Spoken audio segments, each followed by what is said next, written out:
que você resolveu sair de Niterói e vir para São Paulo? E você veio uma mão na frente e outra atrás, Cara, né? essa parte é emocionante. Na verdade, eu vim aqui no primeiro casamento, casei, né? Você veio casar aqui em São Paulo. Casar em São Paulo. Tive meu primeiro filho com a Roberta, minha primeira esposa. E depois casei de novo com a outra Roberta. Você casou com duas Robertas, Casei Marcão? com duas Robertas. Não, não é verdade isso. Eu casei com duas Robertas. Não é possível isso. Eu casei com duas Robertas. Como assim? Casei com a primeira, depois separei, depois que casei com a segunda. Quer dizer que na sua vida só Roberta? Só teve Roberta. Então, assim... Então, eu casei, eu vim para cá com uma mão na frente e outra atrás. Realmente, aí é uma parte da vida da gente que... Eu digo sempre, não sei se essa frase é... As coisas, quando são muito duras, te fazem ser muito forte, tá? É que eu digo que geladeira cheia não faz craque, tá? Não faz craque. Então, assim, não que eu seja um craque, mas eu cheguei aqui, cara, com uma vanzinha, um carro cheio, aluguei um sobrado, ali na 23 de maio, que era um quarto, um tanque fora, banheiro e quarto, e vamos embora. Começava a dar aula de natação. Às 6 da manhã lá no Piqueri, aí depois mudava de uma outra escola de natação, fui para um último ano, que era em Moema, que era Scuba. Eu me lembro, me dava 17 aulas dentro d'água. Você ficava o dia inteiro dentro d'água? Dia inteiro dentro d'água. Dando aula de natação. E aí, saía todo enrugado. Cara, ficava gripado toda hora. Que dureza.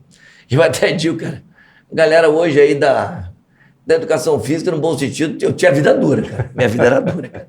E nessa época, o Ricardo Santos, que era o coordenador técnico do Projeto APA, me convidou para ser o professor de natação lá. E, naquela época eu já estava mais rodado em São Paulo, eu comecei a criar uma forma minha de trabalhar. E Capri, eu fazia já muito diferente naquela época. Eu me lembro bem que eu tinha vários executivos, e aí atletas também, e foram me dando vários horários. Era aqui do lado, aqui, na Santa Justina. A gente está na Santa Justina, em São Paulo. 5h30 da manhã, o cara falou, quer esse horário? Quero. Eu botava os caras na água 5h30. 6h30 eu já tirava os caras da água com 7 graus fora. Vamos correr na rua. Aí vamos correr. Aí no outro dia eu trazia, bota a bicicleta aqui do lado. Vamos fazer os rolos ali, aqueles rolos.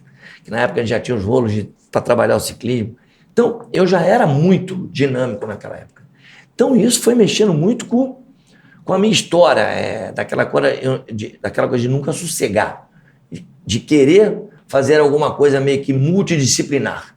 E o triatlo já casava muito comigo. E sempre estudando, porque você tinha que criar uma metodologia sempre ali, estudando, né? Lendo muito nessa época, muita coisa dos Estados Unidos, que era, na verdade, o berço do triatlo.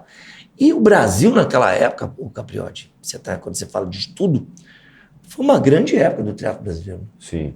Você acha que caiu o nível daquela época para cá, Marcão? Você acha que era mais elevado o nível naquela época do que agora? Eu diria para você que o nível, eu acho que o número de atletas competindo em alto nível era maior. E com isso, a disputa e o nível técnico era muito alto. Tanto que o Brasil tinha uma representatividade muito boa nos campeonatos do mundo. Agora, o Miguel Hidalgo está quebrando tudo, sim, principalmente na parte do triatlo curto. O Miguel Hidalgo hoje acho que já é o maior atleta, acho que ali, já no nível de Manzan e Leandro Macedo. Tá? Então, eu acho que o nível do Brasil, Capriotti, poderia estar melhor, ter mais Miguel Hidalgo, mas o trabalho da confederação está sendo muito bem feito. Isso eu não tenho crítica, mas voltando aí na tua pergunta, eu acho que pelo que evoluiu a ciência, monitores, trabalho de potência, a evolução técnica, a bicicleta, a roupa, a alimentação, eu acho que a gente não acompanhou uma evolução que o mundo acabou tendo. Eu acho que seja nas distâncias curtas e seja nas distâncias longas. Eu acho que o Brasil teve aí talvez um hiato muito grande depois daquela época que você lembra bem, você conheceu vários. Fernanda Kelly, Adriana Piasecki, Carla Moreno, Mariana Rata. Eram muitas mulheres, sim, eram muitos homens. Você largar num Troféu Brasil em Santos, para você ganhar uma medalha na categoria sub-17, era algo muito difícil. Você tinha a molecada lá que saía dos clubes de Santos e do Brasil todo, que iam correr bem. Então você tinha uma prova com 1.500 pessoas, 1.200 pessoas, mas no nível técnico altíssimo. Então, o que acabou acontecendo? O que é muito bom. Eu acho que a coisa do completar e o triatlo meio que por qualidade de vida cresceu muito, que acho que é importante até pelo crescimento da modalidade, é a corrida, né? Só Sim. que lá no triatlo não reverberou, na minha visão, para você ter muitos bons atletas. Sim. E aí vem uma outra coisa, eu acho que é uma outra conversa, acho que você gosta muito também.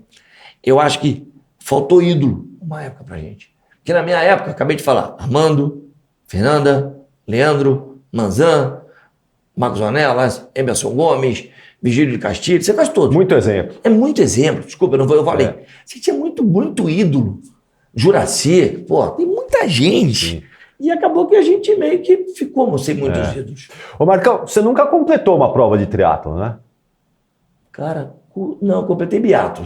Biatlon você fez. Triatlon Biatlon você nunca fez. Você derruba aquela tese, então muita gente Parreira, acha que... né? Parreira. Muita gente acha que o treinador... Maratona eu fiz. Maratona você fez?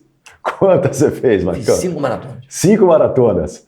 Mas muita gente tem essa coisa, se o cara não fez uma prova de triatlo, como é que ele vai dar um treino de triatlo? Que é o caso do Parreira. O Parreira não jogou futebol profissionalmente e foi campeão do mundo com a seleção. Era o meu caso, mais ou menos. Tá? Você ouvia isso assim? Pô, mas você nunca fez uma prova? Engraçado.